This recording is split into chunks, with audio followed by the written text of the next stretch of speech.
हिरण्याक्ष वध। हे वरदानी भगवान, आपके भक्त नारद जो छल प्रपंच में समर्थ बुद्धि रखने वाले हैं, हिरण्याक्ष के पास गए। वह असुर उस समय आपकी खोज में अपने घुटनों तक के प्रलय जल में इधर उधर घूम रहा था। मुनि ने असुर की प्रशंसा और आपकी निंदा करते हुए उससे इस प्रकार कहा, स्वामी, वह मायावी विष्णु आपके अधीन की भूमि को चुरा ले जा रहा है। हाय हाय, यह क्या? मुनि ने असुर से कहा। तब हिरण्याक्ष गरज उठा, कहाँ है वह, कहाँ है वह?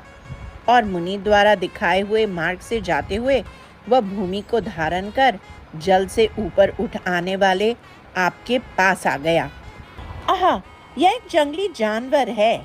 असुर हंस उठा और अनेक दुर्वचनों से आपको चोट कर दी, लेकिन आपने न उसकी परवाह की, न उसके निंदा वचनों की।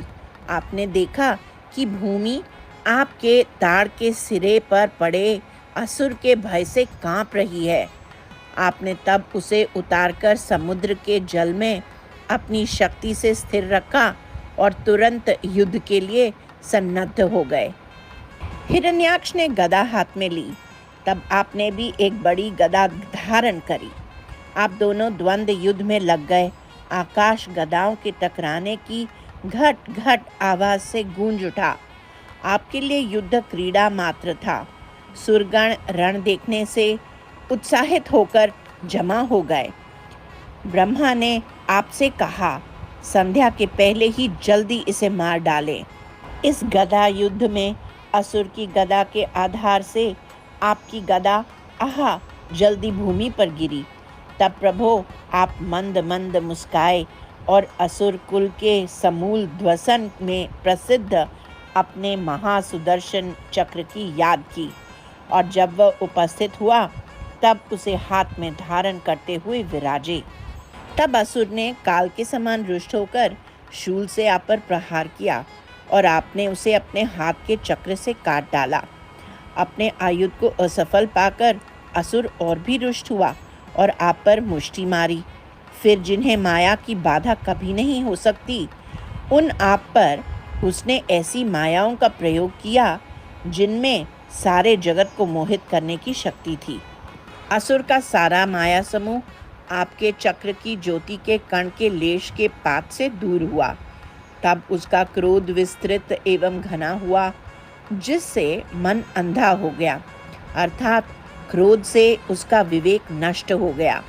असुर ने अपनी सशक्त मुष्टियों से आप पर प्रहार किया और आपने अपने चरण के अंगूठे से उसके कर्ण मूल पर एक चपत लगा दी। बृहत आकार वाला वह असुर आपके पैर के आघात से पिस गया। उसके मुख से रक्त बह निकला। वह नष्ट प्राण होकर भूमि पर गिरा। मुनियों ने उसकी मृत्यु की स्तुति की।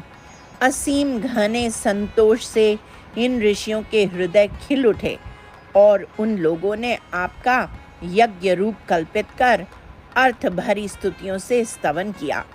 हे परपुरुष विभो वरद, आपकी त्वचा में गायत्री आदि छंद, रोमों में कुश, आँखों में घृत, पादों में चारों होता, मुख में स्त्रुख, उदर में ईड़ा, जीभ में ग्रह, कान में चमस, वीर्य में सोम और गले में उपसत है।